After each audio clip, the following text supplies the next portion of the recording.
ألف لام ميم. اللهم صل على محمد وعلى آل محمد كما صليت على إبراهيم وعلى آل إبراهيم إنك حميد مجيد. اللهم بارك على محمد وعلى آل محمد كما باركت على إبراهيم وعلى آل إبراهيم إنك حميد مجيد. اللهم ارزقنا علما نافعا واسعا عميقا. اللهم ارزقنا رزقا واسعا حلالا طيبا مباركا من عندك. اللهم ارزقنا حياة سعادة وموت شهادة. اللهم تقبل منا إنك أنت السميع العليم وتب علينا إنك أنت التواب الرحيم. وصلى الله تعالى خير خلقه محمد وآلہ وأصحابہ اجمعین برحمتک یا ارحم الراحمین. طالب علم پی ایچ ڈی کا ہو یا پرائمری کا ہو، جس دن اسے اس بات کا پتہ چلتا ہے کہ آج کلاس میں پڑھائی نہیں ہوگی، اسے بہت خوشی ہوتی. میرے بیٹوں اور بیٹیوں، یہ خوشی آج آپ کو مبارک ہو. آج کوئی پڑھائی نہیں ہوگی. آج تو صرف تعارف ہے، اور تعارف بھی روایتی انداز میں نہیں، بلکہ آج میں آپ سے آپ کا تعارف خود کرواؤں گا.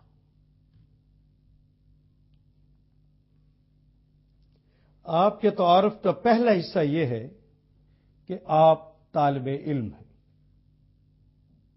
یقیناً زندگی کے مختلف گوشوں سے تعلق رکھنے والے لوگ آج یہاں میرے سامنے بیٹھے ہیں. ڈاکٹر، انجینئر ہوں گے، پروفیسرز ہوں گے، کاروباری حضرات ہوں گے، لیکن اس مجلس کے اندر آج آپ سب طالب علم ہیں. اور طالب علم کہتے ہیں ایسی ہستی کو جو علم کے حصول کے لیے کوششیں کرتی ہے، جستجو کرتی ہے، تگ و دو کرتی ہے، اور علم کے حصول کے لیے اپنا سب کچھ کھپا دیتی ہے. ایسی ہستی کو طالب علم کہتے ہیں. جو پارٹ ٹائم پڑھتا ہے وہ طالب علم نہیں ہوتا. طالب علم تو اس کا نام ہے جو اپنی ساری صلاحیتوں کو اس علم کے حصول کے لیے کھپا دیتا ہو. میرا قطعاً مقصد یہ نہیں ہے کہ وہ کھاتا پیتا نہیں ہے، وہ کاروبار نہیں کرتا، وہ تفریح نہیں کرتا. ہاں، وہ تفریح کرتا ہے، اس لیے کرتا ہے کہ میں تھک گیا ہوں، تر و تازہ ہو کر دوبارہ پڑھائی پہ لگ جاؤں گا. کمزور ہو گیا ہوں، کھانا کھا کے پھر دوبارہ قوت حاصل کروں گا، دوبارہ لگ جاؤں گا. سوتا ہے اس لیے کہ دوبارہ تازہ دم ہونا ہے، پھر سے لگنا ہے. اس طرح ہر وقت پڑھائی کے اندر جو مصروف رہتا ہے اسی کو طالب علم کہتے ہیں. اور یہ کلمہ علم بھی خود شرع طلب ہے، جس کے معنی جاننا ہے. یہ علم دو طرح کا ہوتا ہے. ایک علم وہ ہے جسے علم نافع کہتے ہیں، اور دوسرا علم علم محض کہلاتا ہے. میں آپ کو ایک مثال کے ذریعے واضح کر دوں. ایک طالب علم ہے، اس نے ایم بی بی ایس کیا ہے، کنگ ایڈورڈ میڈیکل کالج سے کیا ہے، ڈسٹنگوش سے کیا ہے. اور ایک دوسرا آدمی ہے، اس نے بھی ایم بی بی ایس کیا ہے. ایک آدمی کا ذہن یہ تھا کہ میں نے ایم بی بی ایس کر کے لوگوں کی خدمت کرنی ہے، لوگوں کا علاج کرنا ہے، لوگوں کے زخموں پر پھاہر رکھنا ہے، ان کا مرہم کرنا ہے، ان کا علاج کرنا ہے. اس لیے وہ تگ و دو کرتا ہے، وہ جستجو کرتا ہے، وہ علم کا حصول کرتا ہے. آپ کی یقیناً اس سے ملاقات ہوئی ہوگی. آپ ہی کے کسی علاقے کے اندر یہ شخص موجود ہوگا. یہ بسم اللہ الرحمن الرحیم کہہ کے جب نبض پہ ہاتھ رکھتا ہے تو یوں لگتا ہے کہ جس طرح آدھا مرض وہیں پہ چلا گیا. اور وہ دوسرا جس نے ڈسٹنگوش شہد لیا ہے اس کے ذہن کے کسی گوشے میں نہیں تھا کہ اس نے علم نافع کا حصول کرنا ہے، اس نے کسی کے فائدے کے لیے کام کرنا۔ اس نے کہا میرے ماں باپ نے میرے اوپر پیسے لگائے ہیں، اب میں نے پیسے کمانے ہیں، وہ پیسے کمانے کے لیے لگا ہوا ہے۔ یقیناً اس سے بھی آپ کی ملاقات ہوئی ہوگی، یہ بھی نبض پہ ہاتھ رکھتا ہے، لیکن یوں لگتا ہے اس نے مریض کے نبض پہ ہاتھ نہیں رکھا ہوا، مریض کی جیب میں ہاتھ رکھا ہوا ہے۔ یہ ڈاکٹر کم اور ڈاکو زیادہ لگتا ہے۔ اس لیے طالب علموں، محمد رسول اللہ صلی اللہ علیہ وسلم جب بھی دعا فرمایا کرتے تو کہتے کہ اللہ مجھے علم نافع عطا فرمانا۔ صحابہ نے پوچھا یا رسول اللہ یہ علم نافع کیا ہوتا ہے؟ تو سرکار دو عالم صلی اللہ علیہ وسلم نے ارشاد فرمایا کہ وہ علم جو انسانی زندگی میں آ جائے اور سیرتوں کی تعمیر کر دے اور دوسروں کی خدمت میں لگ جائے۔ اگر جس نے علم کا حصول کیا ہے یوں اس نے حفظان صحت کے اصولوں کے مطابق پڑھ لیا کہ فلاں فلاں چیز میرے لیے نقصان دہ ہے اور فلاں فلاں چیز فائدہ مند ہے، کیا وہ خود استعمال کرے گا جو نقصان دہ ہے؟ کیا وہ فائدہ مند جو چیزیں وہ استعمال نہیں کرے گا؟ اس نے علم نافع کا حصول کیا ہے۔ اور ایک آدمی کو پتا ہے کہ الکوہل اسے نقصان دیتی ہے اور پڑھنے کے باوجود پیتا ہے، تو اس نے علم نافع کا حصول نہیں کیا۔ اگر اس نے اپنے علم کو دوسروں کی خدمت میں نہیں لگایا تو علم محض ہے، علم محض تو ڈسٹریکشنز دیتا ہے اور علم نافع فائدہ دیتا ہے۔ آپ نے اپنی گلی اور محلے کے اندر اس انجینئر کو دیکھا جس نے آپ کی سڑک بنائی، ایک بارش کو بھی وہ برداشت نہ کر سکی اور سڑک ٹوٹ گئی۔ یہ انجینئرنگ یونیورسٹی سے ہی پڑھ کر نکلا ہے، شاید ڈسٹنگوش بھی لیا ہو، لیکن اس کی سڑک تو ایک پانی کے ریلے کا مقابلہ نہ کر سکی۔ اور 200-300 سال پرانی عمارتیں آپ کو نظر آتی ہیں، وہ اس انجینئر نے بنائی تھی جب ٹیکنالوجی ابھی اتنی زیادہ نہیں تھی، لیکن اس نے علم نافع کا حصول کیا تھا۔ اس نے اپنا سارا فن لوگوں کی خدمت میں لگا دیا کہ ایک دفعہ چیز بن جائے اور وہ قائم رہ سکے۔ یہ اس نے لوگوں کے فائدے کے لیے کیا تھا۔ ایٹم بم بنا کے لوگوں نے ڈسٹرکشن دی ہے، تباہیاں دی ہیں، اور علم نافع والوں نے اسے انرجی کے حصول کا ذریعہ سمجھا اور مریضوں کا اس کے ذریعے علاج کیا۔ آپ تو سب محمد رسول اللہ کے غلام ہیں، یقیناً اس کلاس کے اندر علم نافع کے حصول کے لیے تشریف لائے ہوں گے۔ ہم نے چونکہ قرآن حکیم کا سفر کرنا ہے، علوم تو فزکس ہو، کیمسٹری ہو، بایو ہو، یہ سارے ہی علوم ہیں، اور قرآن حکیم کا بھی علم ان سب کا سرتاج علم ہے، لیکن نیت صالح نہ ہو، نیت نافع کی نہ ہو، نیت علم محض کی ہو کہ لوگ کہیں گے اسے یہ علم بھی آتا ہے، لوگ کہیں گے بڑا پڑھا لکھا ہے، لوگ کہیں گے اسے قرآن کا ترجمہ آتا ہے۔ اگر اس نیت سے آئے تو علم نافع نہ ملے گا جب تک یہ نہ سوچ لیے اس سے میں نے اپنی زندگی کی سیرت کی تعمیر کرنا ہے، اس کو میں نے دوسروں کی سیرت کی تعمیر کے لیے لگانا ہے، اسے میں نے دوسروں کی خدمت کے لیے لگانا ہے۔ اگر آج اس سے قرآن حکیم سے پوچھا ہے کہ امی کے حوالے سے میرے کیا فرائض ہیں، ابو کے حوالے سے میرے کیا فرائض ہیں، تو اس کو سیکھ لینے کے بعد، اس علم کے حصول کے بعد، اس کا فائدہ آپ کے امی اور ابو کو ملنا چاہیے۔ ان کے سامنے آپ نے اف نہیں کیا تو اس کا فائدہ امی کو مل گیا ہے۔ یہ ساری تمہید جو میں نے آپ کے سامنے رکھی ہے وہ صرف اس لیے کہ قرآن کلاس میں آنے والے لوگوں، یہاں سے جو کچھ حاصل کرنا ہے، گھر جا کے امی، ابو، بہن، بھائی، عزیز، رشتہ دار، محلے دار تک اس کا فائدہ پہنچا دینا ہے۔ اگر نہیں پہنچا تو یہ علم نافع نہیں ہے۔ اگر آپ اس علم کے حصول کے لیے تشریف لائے ہیں تو میں آپ کو مبارکباد دیتا ہوں، اور یقیناً آپ امت محمد ہیں، اسی لیے تشریف لائے ہوں گے۔ اور کوئی شخص اگر بڑے کام کے لیے جاتا ہے تو اس کا استقبال کیسے ہوتا ہے، ذرا اس کا پھر دیکھیے۔ کیا نام بیٹا آپ کا؟ فیصل۔ فیصل ابھی یہاں پر بیٹھے ہوئے وٹو صاحب بھاگے آئیں اور کہیں میرے آفس میں امام کعبہ کا فون آیا ہے، وہ کہتے ہیں فیصل کو بلا دیجیے، تو آپ کو خوشی ہوگی نا کہ مجھے امام کعبہ نے فون کیا ہے۔ اور امام کعبہ آپ بھاگے جائیں سننے کے لیے، تو امام کعبہ آپ سے فرمائیں کہ بیٹا یہ میرا ایک ضروری کام ہے، اسے کر کے کل مجھے اس کی رپورٹ کرنا، تو کیا کریں گے آپ؟ کام میں لگ جائیں گے، دل لگا کے کام کریں گے، اور اگلے دن اس کی رپورٹ کرنا ہے، اس حوالے سے آپ اچھی رپورٹ تیار کر کے ان کو پیش کریں گے۔ یہ رپورٹ پیش کرنے کے بعد جس کو پتا ہے اس کو تو پتا ہے، لیکن جس کو نہیں بھی پتا، فیصل صاحب بھاگے جائیں گے، لوگوں کو بتاتے پھریں گے، جناب میں کل کلاس میں بیٹھا ہوا تھا اور وٹو صاحب نے مجھے بتایا کہ میں ٹیلی فون آیا ہے امام کعبہ کا، انہوں نے مجھے ایک کام کہا، میں نے پھر وہ بھاگ بھاگ کے کام کیا اور کام کر کے میں نے دے دیا۔ کیا بتانا چاہتے ہیں لوگوں کو؟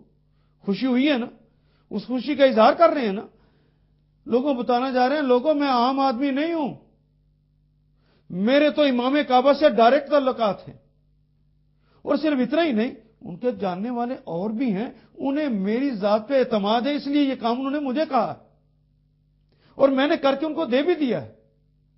خوشی سے بتاتے پھریں گے۔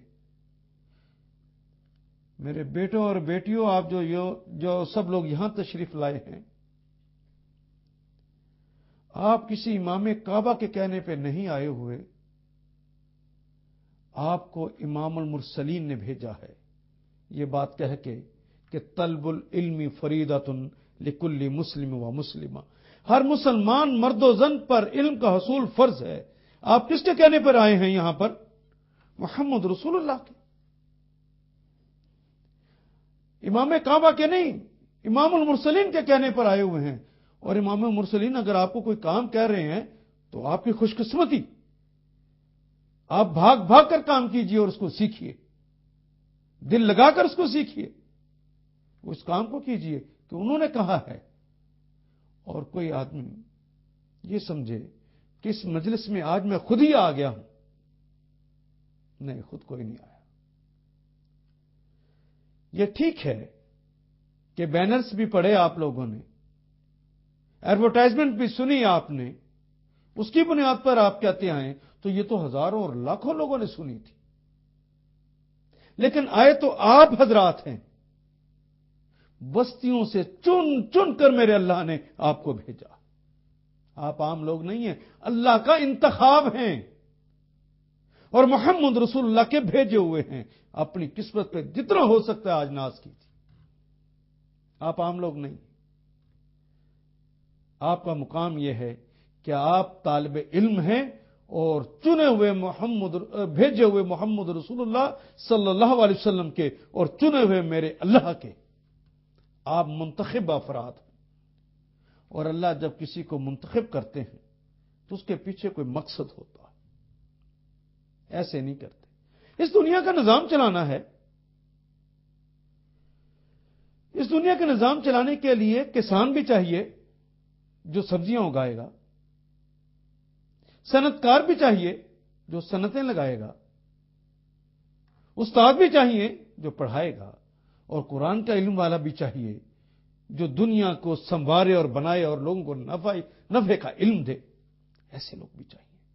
اس علم کے ذریعے کل بھی اللہ جل شانہ نے لوگوں کو پوری دنیا کا اقتدار نصیب کر دیا تھا، اللہ آج بھی مسلمانوں کو فضلناکم علی العالمین کہہ کر یہ اقتدار پھر دینا چاہتے ہیں، جس کو آج کی زبان میں کہوں ورلڈ آرڈر پھر ملنے والا ہے۔ وہ اس لیے آپ کو بھیجا ہے، یہ بہت بڑا مقصد ہے، آپ اس کے لیے آئیں، یہ اس کی تیاری ہو رہی ہے۔ میرے بیٹوں اور بیٹیوں، جب کوئی آدمی کسی بڑے کا بھیجا ہوا جاتا ہے تو اس کا استقبال بھی ویسے ہوتا ہے۔ آئیے دیکھیے کہ آپ کا استقبال کیسے ہوا، جب آپ تشریف لائے تو آپ کا استقبال یہاں کیسے ہوا۔ میں یہ استقبال آپ کو محمد رسول اللہ صلی اللہ علیہ وسلم کی زبان اقدس سے سناتا ہوں۔ یقین اور اتقان سے دیکھیے کہ محمد رسول اللہ فرماتے ہیں کہ جب طالب علم کے حصول کے لیے گھر سے چل کر مکتب جاتا ہے، اور مکتب سے چل کر جب تک وہ واپس اپنے گھر نہیں چلا آتا، رستے کے چرند پرند اور درندے درندہ جو انسانیت کا دشمن ہے، وہ درندے بھی، اور حیتان کا لفظ آتا ہے جس کے معنی سمندروں کے سارے جانور، ریت کے تمام ذرات، شجر و حجر اس کی سلامتی کے لیے دعائیں مانگتے. آپ وہ خوش قسمت ہیں جس کے لیے یہ ساری کائنات آپ کے لیے دعائیں کر رہی ہے. یہ خوش قسمتی کسی اور کو کبھی نصیب ہوئی؟ اور دیکھیے استقبال کیسا ہے. جب کوئی آتا ہے اسے زندہ باد کہتے ہیں نا. زندہ باد کے کیا معنی ہوتے ہیں؟ تو سلامت رہیے، سلامتی کے نعرے لگائے جا رہے ہوتے ہیں. گویا چرند پرند آپ کی سلامتی کے لیے دعائیں کرتے ہیں اور آپ کے لیے زندہ باد کے نعرے لگاتے ہیں.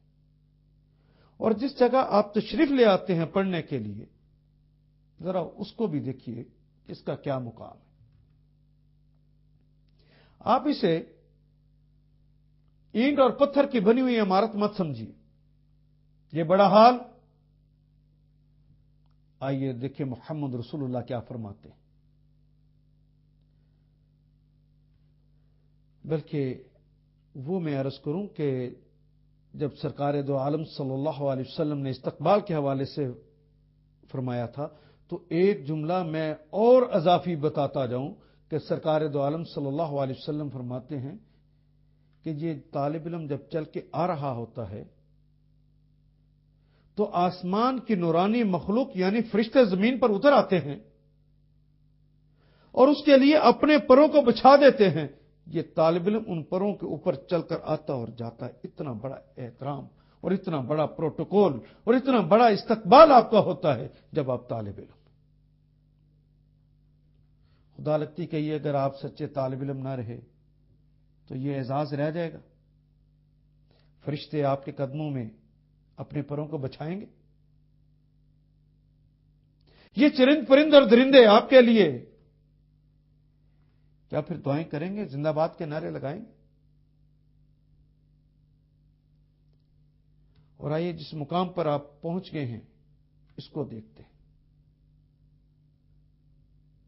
نبی اکرم صلی اللہ علیہ وسلم صحابہ کے درمیان ایک دن بیٹھے ہوئے تھے، فرمانے لگے یا صحابتی اذا مروا بریاض الجنہ فارتاحوا. صحابہ کبھی جنت کے باغوں میں سے کسی باغ میں تمہارا گزر ہو تو خوش ہو جایا کرو.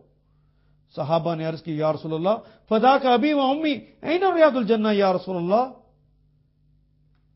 ہمارے ماں باپ آپ پہ قربان ہوں، اے رسول اللہ یہ بتائیے بھلا اس دنیا میں جنت کے باغ کہاں؟ ہم تو چاہتے ہیں کہ مرنے کے بعد جنت کا کوئی ٹکڑا نصیب ہو جائے، بھلا اس دنیا میں جنت کے باغ کہاں؟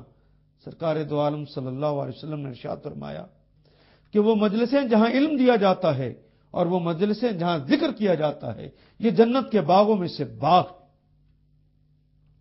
اللہ آپ کو یہ جنت کا باغ مبارک کرے. تو جنت کے باغ میں جب آپ آئیں گے تو خوش ہو کر آئیں گے یا کہ دیر دیر سے آیا کریں گے؟ آپ کا دل یہاں لگا رہے. وہ کون مومن ہے جس کا دل یہ چاہتا ہو کہ میں جنت کے باغ سے اٹھ کر چلا جاؤں؟ دل لگا کر اس باغ میں بیٹھیے، علم کا حصول کیجیے. ہاں ایک جملہ میں اور اس حوالے سے کہتے ہوئے آگے بڑھوں. ہمارے دین کی تو ابتدا ہی لفظ اقرا سے ہوئی ہے. پڑھیے، ہم نے تو پڑھنا ہے. جبریل امین نے جب آ کے محمد رسول اللہ صلی اللہ علیہ وسلم سے یہ کہا کہ اقرا یا محمد، اے نبی محترم پڑھیے، تو جواب میں نبی اکرم صلی اللہ علیہ وسلم نے ارشاد فرمایا تھا ما انا بقاری، نہیں پڑھوں گا. یہ ماں کا کلمہ با کے ساتھ جب آتا ہے تو اس کا مطلب انکار کرنا ہوتا ہے. یہ جو ہم ترجمہ کرتے ہیں نا کہ میں پڑھا لکھا نہیں ہوں، آپ دیکھیں کہ اگلے ہی جملے کے اندر جب جبریل امین سینے سے لگاتے اس کے بعد رسول اللہ پڑھ رہے ہوتے ہیں. سیاق و سباق کے اعتبار سے بھی وہ ٹھیک نہیں ہے. اس کا صحیح ترجمہ یہی ہے کہ رسول اللہ صلی اللہ علیہ وسلم نے باقاعدہ انکار کر دیا کہ نہیں پڑھوں گا. ما انا بقاری، نہیں پڑھوں گا. جبریل امین نے دوبارہ کہا اقرا یا محمد. پھر آپ نے یہی کہا ما انا بقاری. 3 دفعہ کہنے کے بعد چوتھی دفعہ جب کہا تو آپ نے اس جملے کو دہرا دیا. کہا چوتھی دفعہ انہوں نے کہا اقرا بسم ربک الذی خلق. ان کے نام سے پڑھیے جنہوں نے آپ کو پیدا کیا ہے. تو کہا ہاں اب پڑھ لیتا ہوں, اور اس جملے کو آپ نے دہرا دیا. یہ ہمارے لیے سبق تھا کہ کہنے والا کوئی بھی ہو, اگر وہ کہے کہ میں یہ کہتا ہوں تو اس کو کہے ہم تیری بات سننے نہیں آئے, ہمیں تو بتا کہ ہمارے اللہ کیا کہتے ہیں. اور محمد رسول اللہ چونکہ وہی بات کہتے ہیں جو اللہ کہتے ہیں, اس لیے جو رسول اللہ نے کہا ہے ہمیں وہ بات سنا, ہم تیری باتیں سننے نہیں آئے. تو اس کلاس کے آغاز میں آپ سے یہ عرض کروں کہ اگر میرے منہ سے بھی یہ جملہ کبھی نکلے کہ میں کہتا ہوں تو اس کو مت مانیے. اور جب میں یہ عرض کروں کہ میرے اللہ یہ فرماتے ہیں, میرے رسول یہ فرماتے ہیں, یہ علم نافع ہے, لوگوں دامن میں سمیٹ کر لے جانا اور اسے علم نافع بنانا اور اس کی خوشبو کو بکھیر دینا. آپ کے تعارف کا دوسرا حصہ یہ ہے کہ آپ پاکستانی ہیں. یہ تعارف مدتوں سے نہیں کروایا گیا. بعض لوگوں نے بڑے خلوص سے نہیں کروایا, کیونکہ جب پاکستان بنا تھا یہ نیشنلزم کا زمانہ تھا, لوگ وطن پرستی کرتے تھے. ڈر گئے لوگ کہ کہیں خدا پرستی کی بجائے یہ وطن پرستی نہ شروع کر دیں. انہوں نے بڑے اخلاص کے ساتھ ہمیں پاکستانی ہونے کا تعارف کروایا ہی نہیں, اور کچھ لوگوں نے باقاعدہ شرارت سے نہیں کروایا.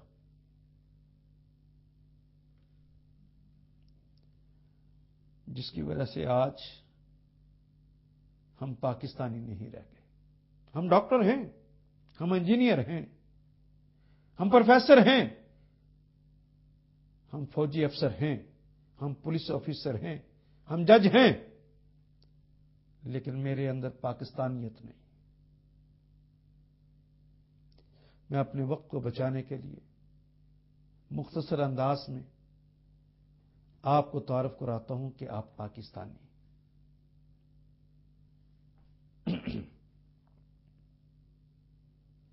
جب میں کہتا ہوں کہ آپ پاکستانی ہیں تو دراصل میں آپ کو یہ بات کہہ رہا ہوں کہ قیام پاکستان کے وقت جتنے گھبرو نوجوانوں نے اپنی زوردار اور کڑکدار آوازوں میں,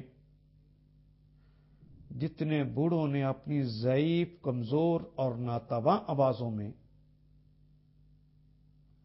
اور جتنے معصوم بچوں نے اپنی توتلی زبانوں میں پاکستان کا مطلب کیا, لا الہ الا اللہ کے فلک شگاف نعرے لگائے تھے, آپ ان نعروں کے امین اور وارث. آپ عام لوگ نہیں. ان کے خوابوں کو ابھی تعبیر نہیں ملی, یہ تعبیر دینا آپ کا کام ہے. آپ عام لوگ نہیں, یہ آپ کے ذمے ہے. پاکستان کا مطلب کیا, لا الہ الا اللہ, تشنا کام ہے. جب میں کہتا ہوں کہ آپ پاکستانی ہیں تو دراصل میں آپ کو یہ بات یاد دلا رہا ہوں کہ قیام پاکستان کے وقت جتنے کھلیانوں کو جلا دیا گیا تھا, جتنے تجارتی مراکز کو لوٹ لیا گیا تھا, جتنے گھروں کو نظر آتش کر دیا گیا تھا, اور جتنی املاک کو لوٹا گیا تھا, اس سارے مالی خسارے کے آپ امین اور وارث ہیں. آپ عام لوگ نہیں.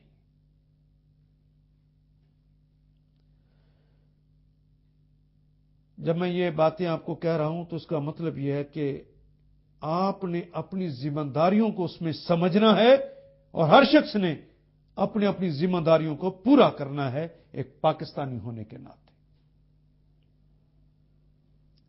جب میں کہتا ہوں کہ آپ پاکستانی ہیں تو دراصل میں آپ کو یہ بات کہہ رہا ہوں کہ قیام پاکستان کے وقت جتنے گبرو نوجوانوں کو شہید کر دیا گیا تھا, جتنے بوڑھوں کو خاک و خون میں نہلا دیا گیا تھا اور جتنے معصوم بچوں کو نیزے کی انیوں پر چڑھا دیا گیا تھا،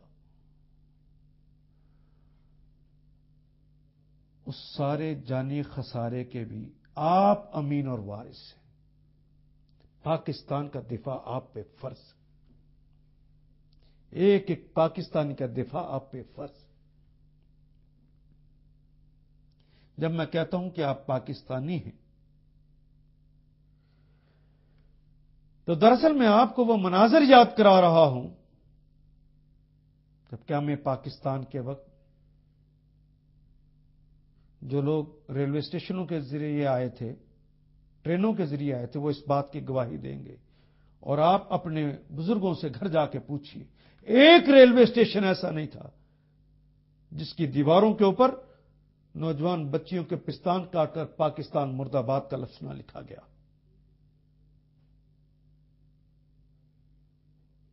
جب میں کہتا ہوں کہ آپ پاکستانی ہیں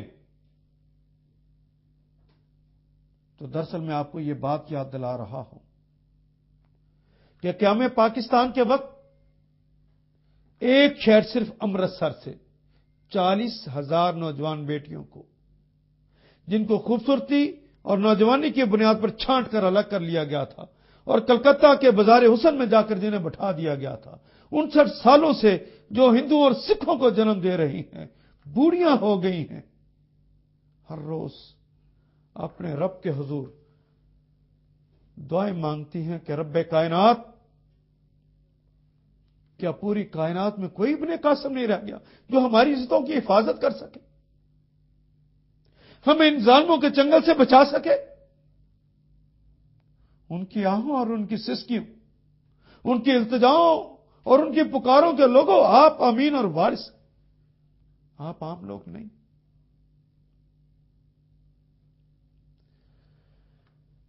مجھے اس لمحے ایک بابا جی کو بھی یاد کرنا ہے۔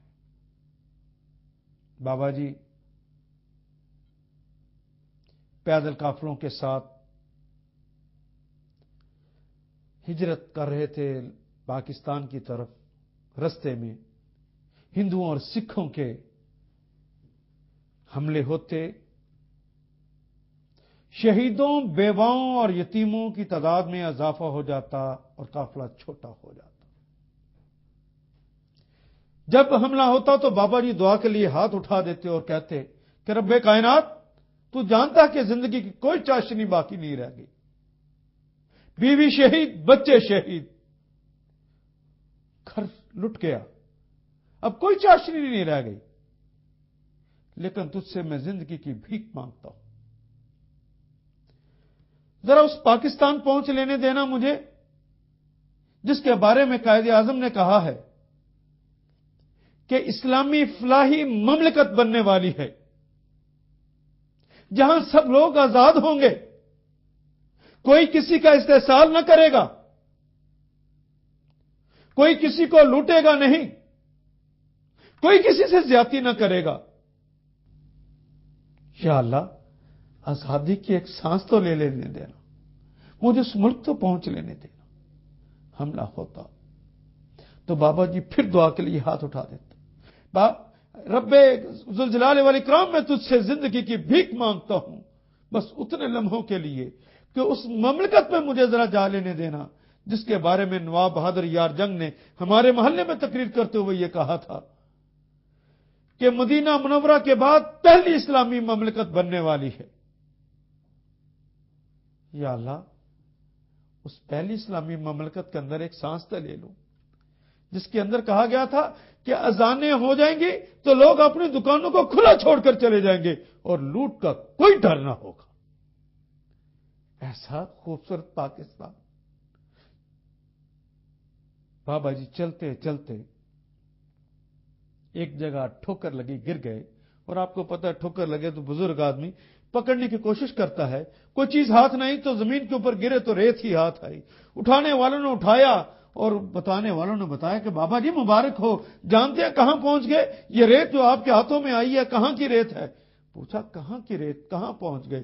کہا مبارک ہو، ہم لاہور پہنچ گئے، یہ راوی کی ریت ہے۔ بابا جی نے اپنی مٹھیاں کھولی، ریت کو چوما اور جانا ہے پھر کے سپرد کر دی۔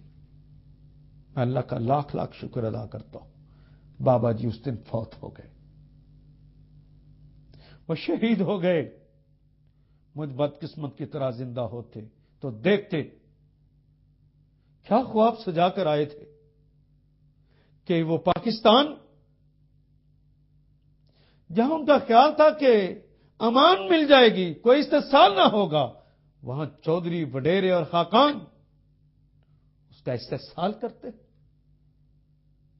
وہ انہوں نے خاک اور خون کا وہ دریا عبور کیا تھا، انہوں نے لوگوں کو کٹتے اپنی آنکھوں سے دیکھا تھا، لیکن وہ مارنے والے تو ہندو اور سکھ تھے۔ وہ تو لاہور کی گلیوں کے اندر دیکھتے ہیں کہ مسلمان کا گلا کاٹتا، اپنوں سے اپنائیت کے بجائے بیگانوں سے اپنائیت کا اظہار کرتا ہے، دوسروں کے کہنے پر اپنوں کو قتل کرتا ہے۔ انہوں نے عزتوں کو لوٹتا دیکھا تھا وہاں پہ، لیکن وہ عزتیں لوٹنے والے ہندو اور سکھ تھے۔ بابا جی کا کلیجہ پھٹ نہ جائے کہ وہ لاہور کے اندر دیکھیں کہ مومنا کی عزت کو لوٹنے والا کلمہ گو مسلمان ہی۔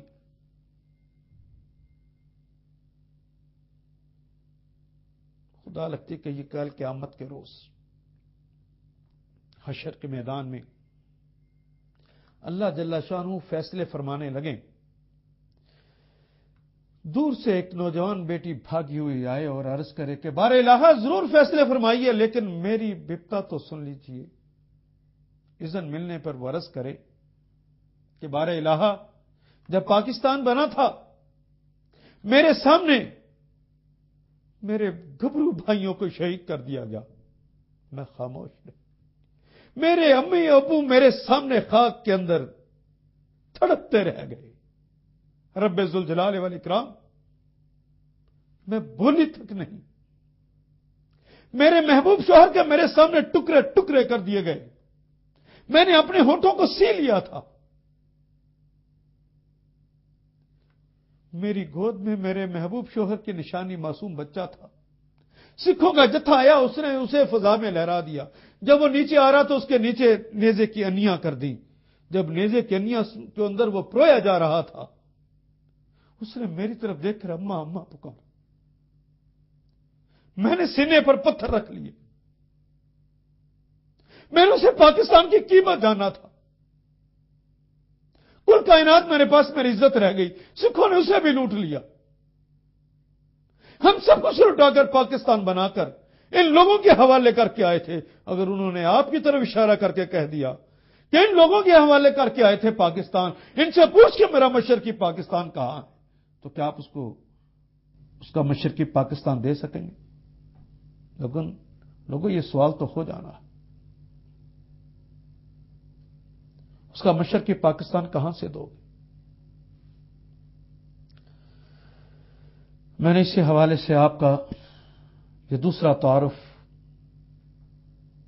پاکستانی ہونے کے ناطے کروا دیا کہ جس سفر کے اوپر میرے ساتھ چل رہے ہیں وہاں قرآن کا علم حاصل کرنا ہے تو سچے طالب علم کی طرح کرنا ہے اور ایک پاکستانی کی طرح کرنا ہے، اور اس علم کے حصول کے بعد پاکستانیت جو آپ سے مطالبہ کرتی ہے اس کو پھر پورا کرنا۔ اور آپ کے تعارف کا تیسرا حصہ جو آپ کے تعارف کا دراصل ترہ امتیاز ہے۔ پہلے دو تعارف بھی جس کی بنیاد پر ہیں وہ آپ کا یہ تیسرا تعارف ہے کہ آپ مسلمان ہیں۔ آپ کہیں گے کہ یقیناً میں مسلمان ہوں، لیکن جو تعارف میں آپ سے کروا رہا ہوں وہ یہ ہے۔ بہت ہی مختصر انداز میں اگر یہ تعارف کرواؤں تو میرے بیٹے اور بیٹیوں، محمد رسول اللہ صلی اللہ علیہ وسلم کو جو اس دنیا میں بھیجا گیا تھا اس کا مقصد جو بتایا گیا ہے وہ یہ ہے، هو الذی ارسل رسولہ بالہدی ودین الحق، وہ اللہ جس نے اپنے رسول کو بھیجا ہے دین حق کے ساتھ، لیظہرہ علی الدین کلہ، اسے تمام ادیان پر غالب کر دے۔ زندگی گزارنے کے تمام طریقوں کے اوپر اس طریقے کو غالب کر دے، اس لیے بھیجا تھا۔ اور محمد رسول اللہ صلی اللہ علیہ وسلم نے اگر فاران کی چوٹی پہ کھڑے ہو کر آواز دی ہے، اگر آپ نے آکاش کے میلوں میں جا کے آوازیں دی ہیں، لوگوں کو پکارا اور بلایا ہے، گھر گھر جا کے دروازوں پہ دستک دی ہے اور دلوں پر دستک دی ہے، میلے اور ٹھیلوں میں جا کر اور حج پہ آنے والے لوگوں کے ساتھ گفتگویں کر کر کے، اور لوگوں نے نہیں مانا تو طائف کی وادی میں جا کے جو سر کا خون پاؤں تک پہنچوایا ہے، صرف اس مقصد کے لیے کہ اللہ کے دین کو غالب کرنا ہے، کوئی اور دین اس پہ غالب نہ ہو سکے، اس مشن کو پورا کرنا ہے۔ اور ذرا دیکھیے کہ کس بے بسی کے اندر اپنے رسول صلی اللہ علیہ وسلم کا ویژن دیکھیے کتنا زبردست ہے۔ بے بسیوں کا عالم یہ ہے کہ محمد رسول اللہ علیہ وسلم کو اور ان کے ساتھیوں کو کہا جا رہا ہے کہ ہجرت کر جائیے، لوگ ہجرت کر رہے ہیں، حالات اتنے خراب ہو گئے کہ خود محمد رسول اللہ کو حکم دے دیا گیا کہ آپ بھی ہجرت فرما جائیے۔ آپ ہجرت کر رہے ہیں تو آپ نے پڑھا ہے کہ ایک سوار آپ کے پیچھے جاتا ہے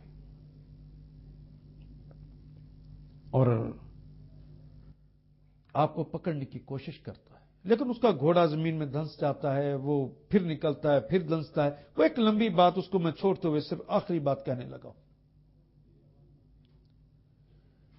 نبی اکرم صلی اللہ علیہ وسلم فرماتے ہیں کہ سراقہ تم میرے پیچھے آئے ہو، کیوں آئے ہو؟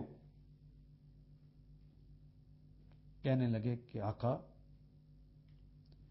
مجھے 100 سرخ اونٹ دینے کا فیصلہ کیا گیا تھا، جو آپ کو زندہ مردہ لے کر آئے اسے 100 سرخ اونٹ ملیں گے۔ 100 سرخ اونٹوں کے لیے فرمایا کیا عالم ہوگا جب تو کیسر اور کسرا کی کنگن پہنے گا۔ دیکھیے ان کو کتنا یقین ہے کہ اللہ کا دین غالب ہونے والا ہے، صرف اس دھرتی کے اوپر ہی نہیں، بڑی بڑی ریاستیں ڈھیر ہونے والی۔ یہ جو کنگن ہے یہ امارت کی نشانی نہیں ہے، یہ اس زمانے میں بادشاہ اور حکمرانی کی نشانی کہ میرے غلام ان سارے علاقوں کے اندر حکمرانی کریں گے، دین غالب ہوگا۔ اور جب مدینہ منورہ بھی گئے، غزوہ احزاب کے اندر آپ نے دیکھا کہ غزوہ احزاب کے اندر بھی نبی اکرم صلی اللہ علیہ وسلم وہ حکم دیا کہ خندق کھودنا ہے، خندق کھودی جا رہی ہے۔ ایک آدمی نے کدال ماری، کدال اچھل گئی، طاقت سے لگی نہیں تھی۔ پوچھا کیا معاملہ ہوا؟ اس نے اپنے پیٹ سے کپڑا اٹھا کر کہا کہ آقا اس جہاد کے اندر عالم یہ ہو گیا ہے کہ بھوک کی وجہ سے میں نے تو پتھر باندھ رکھا ہے۔ اور محمد رسول اللہ صلی اللہ علیہ وسلم نے اپنے کپڑے کو اٹھایا تو وہاں پہ 2 پتھر بندھے ہوئے تھے۔ کہا کہ اکیلا تو بھوکا نہیں ہے، تیرا رسول بھی بھوکا، بھوکا یہ عالم تھا۔ اور اندر کی کیفیت اور باہر کی کیفیت، باہر تو سارے احزاب، یعنی آج کی زبان میں گفتگو کروں تو سارے اتحادی اکٹھے ہو کے آ گئے تھے، اور اندر کی صورتحال یہ کہ بنی قریظہ نے یہ فیصلہ کر لیا ہوا تھا کہ ہم غداری کریں گے اور پھر نبی صلی اللہ علیہ وسلم کی فلاں بیٹی کو اور فلاں صحابی کی فلاں بیٹی کو فلاں لے گا، یعنی عورتوں کی تقسیم بھی لونڈیاں بنانے کے لیے بدبختوں نے یہ فیصلے بھی کر رکھے تھے۔ اتنی کمزوریوں کا عالم ہے۔ سرکار دو عالم جب پہلی کدال مارتے ہیں تو کہتے ہیں مجھے یمن کے باغات دکھا دیے گئے، فتوحات یمن تک ہوں گی۔ دوبارہ ہماری تو کہا مجھے روم کے محلات دکھا دیے گئے، خوشخبری دے دی کہ روم بھی فتح ہوگا۔ اور یاد ہے کہ روم اس زمانے کی سب سے بڑی مملکت تھی، جسے آج کی زبان میں کہیں کہ سپر پاور تھی۔ یہ سپر پاور بھی مسلمانوں کے قدموں میں ڈھیر ہونے والی ہے اور اسلام غالب ہونے والا ہے۔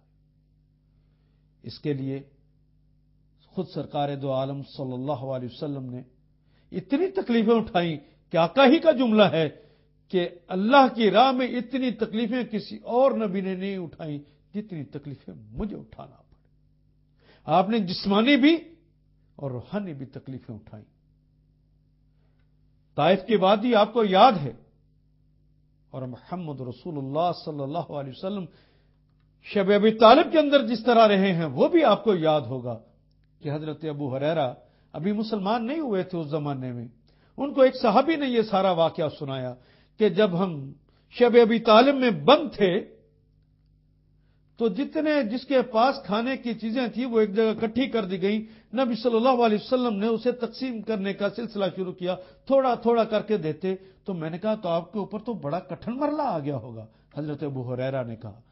تو انہوں نے کہا نہیں ابھی تو ہم کٹھن مرلہ نہیں، ہم تو بڑے آرام سے تھے۔ کہا پھر ایک زمانہ ایسا آیا کہ وہ سارے کا سارا خزانہ ختم ہو گیا، اناج ختم ہو گیا۔ کہا تو پھر بڑا کٹھن مرحلہ آ گیا ہوگا۔ کہ نہیں کٹھن مرحلہ ابھی تو درختوں کے پتے موجود تھے، پھر ہم درختوں کے پتے توڑ توڑ کر کھاتے، حاجت کی جگہ مینگنیاں ہوتی۔ کٹھن مرحلہ تو اس دن آیا جب وہ درختوں کے پتے بھی ختم ہو گئے۔ پھر ہم میں سے ایک صاحب نے اپنے جوتے کے نیچے سے چمڑا نکالا، اسے پانی میں بھگویا، نرم کر کے ہم منہ میں رکھ کے چوستے، لیکن ہائے ان معصوم بچوں کا کیا کرتے جو اس کو چوس بھی نہیں سکتے تھے، اور ماں کی چھاتیوں سے دودھ تو کپا خشک ہو چکا تھا، وہ بلک بلک کر روتے تھے۔ خدا کی قسم ہم میں سے کسی نے اس عالم کے اندر محمد رسول اللہ کا ساتھ نہیں چھوڑا۔ کیا تکلیفیں برداشت کی۔ اسلام کی پہلی شہیدہ حضرت سمیہ کو یاد کیجئے، جن کی ایک ٹانگ کو اسی دین کے غلبے کے لیے ایک اونٹ کے ساتھ باندھا گیا اور دوسری ٹانگ کو دوسرے اونٹ کے ساتھ باندھا گیا۔ ابو جہل لئی نے اونٹوں کو مخالف سمتوں میں بھگا دیا اور ان کی شرمگاہ میں نیزہ مارا اور آپ تو لخت ہو گئی۔ اور قرآن کو پڑھانے والے اس خبیب بن عدی کو یاد کیجئے، جس نے دین کے غلبے کے لیے، دین کو، قرآن حکیم کو عام کرنے کے لیے جب بنی حذیل جا کے پڑھانا شروع کیا تو انہوں نے اسے گرفتار کر لیا۔ آپ کو پہلے انگلیاں کاٹی گئی، پھر ہاتھ کاٹا گیا، پھر پاؤں کی انگلیاں کاٹی گئیں، پھر پاؤں کاٹے گئے، پھر کوہنی سے کاٹا گیا، پھر گھٹنوں سے کاٹا گیا، ٹنڈ منڈ لاش کو اوپر کھڑا کیا جا رہا ہے۔ پھر ایک آدمی کو ترس آتا ہے اور وہ نیزہ مار کے آپ کے سینے سے آپ کے دل کو باہر نکالتا ہے اور آپ شہید ہوتے۔ کس کس قربانی کا تذکرہ کیا جائے؟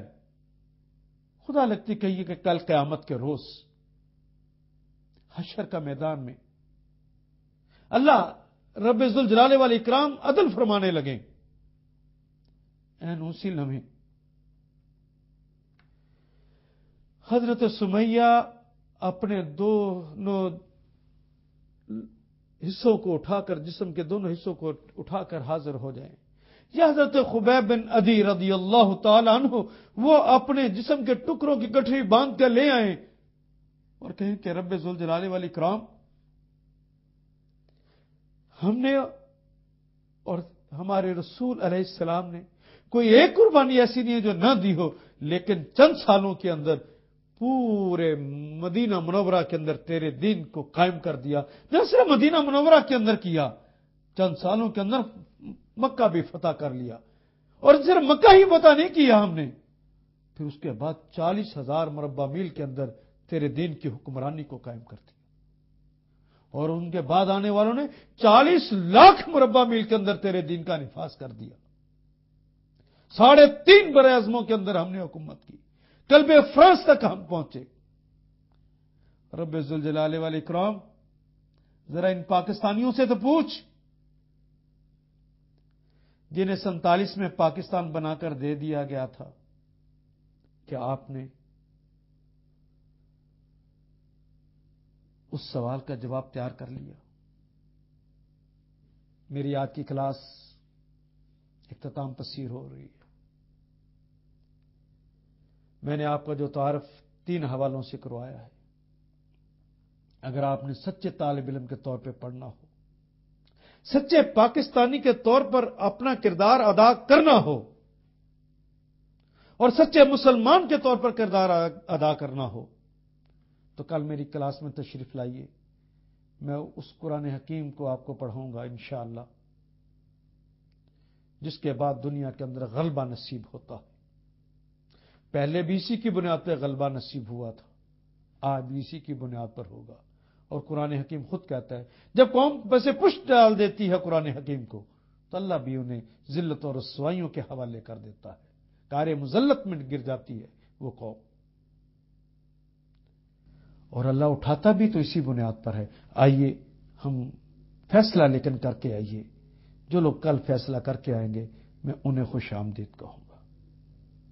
اللہم صلی علی محمد وعلی آل محمد کما صلیت علی ابراہیم وعلی آل ابراہیم انک حمید مجید۔